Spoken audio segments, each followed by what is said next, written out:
પોષણ ઉત્સવ 2024 અન્વયે મહિલા અને બાળ વિકાસ વિભાગ ગાંધીનગર અને સંકલિત બાળ વિકાસ યોજના શાખા જિલ્લા પંચાયત અરવલ્લીના માર્ગદર્શન હેઠળ આઈસીડીએસ ઘટક 1 મેઘરજના પટેલ ઢુંડા 2 સેજાકીય પોષણ ઉત્સવ કાર્યક્રમ આજે મોટી મોરડી ખાતે ન્યાય સમિતિના ચેરમેન રમીલાબેનના અધ્યક્ષસ્થાને યોજાયો હતો, જેમાં સરપંચ મહેશભાઈ, સીડીપીઓ મનીષાબેન બ્રહ્મભટ્ટ, મુખ્ય સેવિકા રૂપલબેન તેમજ ગામની મહિલાઓ કિશોરીઓ હાજર રહી હતી। આ પ્રસંગે કાર્યક્રમમાં આંગણવાડીમાં મળતા ટીએચઆરના પેકેટ, બાળશક્તિ, માતૃશક્તિ, પૂર્ણશક્તિના પેકેટમાંથી બનતી વાનગીઓ, મિલેટમાંથી બનતી વાનગીઓ અને સરગવામાંથી બનતી વાનગીઓ લાભાર્થી માતાઓ અને કિશોરીઓને બનાવડાવીને વાનગી હરીફાઈ યોજી હતી, જેમાં 9 વિજેતા બહેનોને ઇનામ અને પ્રમાણપત્ર આપી સન્માનિત કરાયા હતા। પોષણ ઉત્સવ 2024 મહિલા અને બાળ વિકાસ વિભાગ દ્વારા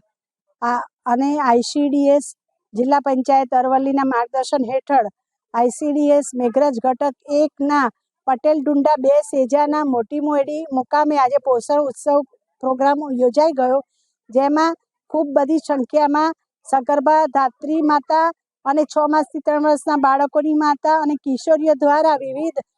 ટીએચઆરના પેકેટમાંથી વાનગીઓ બનાવીને લાવેલા હતા, મિલેટમાંથી વિવિધ વાનગીઓ બનાવીને લાવ્યા હતા અને સરગવામાંથી વિવિધ વાનગીઓ બનાવીને લાવેલા હતા। એ બધા વાનગીઓનું નિદર્શન દ્વારા તેઓને નંબર આપવામાં આવેલ છે અને આજરોજ જે પધારેલ બધા મહેમાનો દ્વારા બધી જ માતાઓને સંદેશા આપેલા છે કે મિલેટના ધાન્યનો રોજબરોજ ખોરાકમાં ઉપયોગ કરો, સરગવોનો દરેક ઘરે સરગવો વાવવાનો અને દરેક ઘરે સરગવામાંથી સરગવાના સૂપ, સરગવાજીના શાકભાજી અને થેપલા મુઠિયામાં વપરાશ થવો જોઈએ અને ટીએચઆરના જે બાળ શક્તિ, માતૃશક્તિ અને પૂર્ણશક્તિના પેકેટ આંગણવાડીમાંથી આપવામાં આવે છે,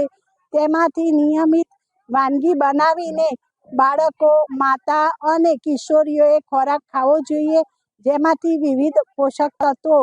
પૂરક આહારમાંથી તમને રોજબરોજ મળી રહે। સરકારશ્રીના જે સંદેશા છે એ સંદેશા લોકો સુધી પહોંચાડવાનો જે અભિગમ છે તે હેતુથી આજરોજ પોષણ ઉત્સવનો કાર્યક્રમ અહીંયા કરવામાં આવેલ છે। જીડીસી ન્યૂઝ સાથે આશીષ વાળંદ, અરવલ્લી।